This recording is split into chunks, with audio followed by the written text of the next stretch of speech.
दोस्तों, हम सभी अपने जीवन में कुछ ना कुछ दान करते हैं। कभी भोजन, कभी वस्त्र, तो कभी धन। लेकिन क्या आपको पता है कि सबसे अच्छा और उत्तम दान कौन सा है?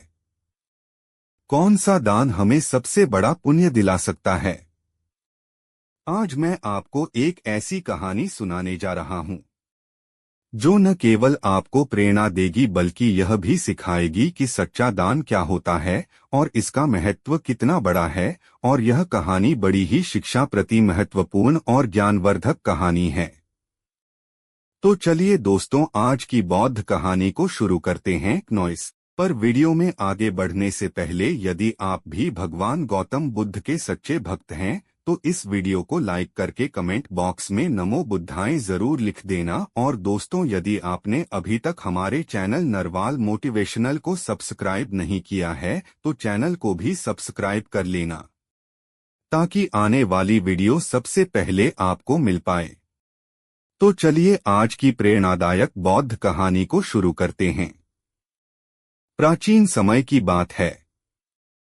रामपुर नाम के एक बड़े से नगर में रूपेश नाम का एक युवक रहता था जो लकड़ी काटकर अपना जीवन यापन करता था। नॉइस वह अपनी पत्नी के साथ साधारण जीवन जीता था। चलाओ लकड़ी से होने वाली आमदनी पर्याप्त नहीं थी, जिससे हमेशा उसके परिवार में भोजन और कपड़ों की कमी बनी रहती थी। एक दिन परेशान होकर गुस्से में रूपेश की पत्नी उसे कहती है, कितने दिनों तक यह सिलसिला चलता रहेगा? नॉइस ना कोई त्योहार होता है, ना कोई खुशी, क्यों ना इस लकड़ी काटने के काम को छोड़कर तुम नगर जाकर कोई और काम कर लो। कब तक हम यूं ही कठिनाइयों में जीवन बिताएंगे? रूपेश ने बड़े प्यार से उत्तर दिया, मैं हमेशा तुम्हारी बात मानता हूँ, लेकिन मैंने पहले भी कहा है कि मैं यह नगर नहीं छोड़ सकता। शहर में यहाँ की जैसी शांति नहीं मिलेंगे। मैं नहीं चाहता कि यह विषय हमारे बीच दोबारा आए। उसकी पत्नी ने कहा, ठीक है, जैसा तुम्हें सही लगे। खाना तैयार है, खाकर चले जाओ। भोजन करने के बाद रूपेश लकड़ी काटने के लिए जंगल की ओर निकल पड़ा। चलते चलते वह काफी दूर चला गया। वह सोचने लगा, आज तो बहुत दूर आ गया हूँ।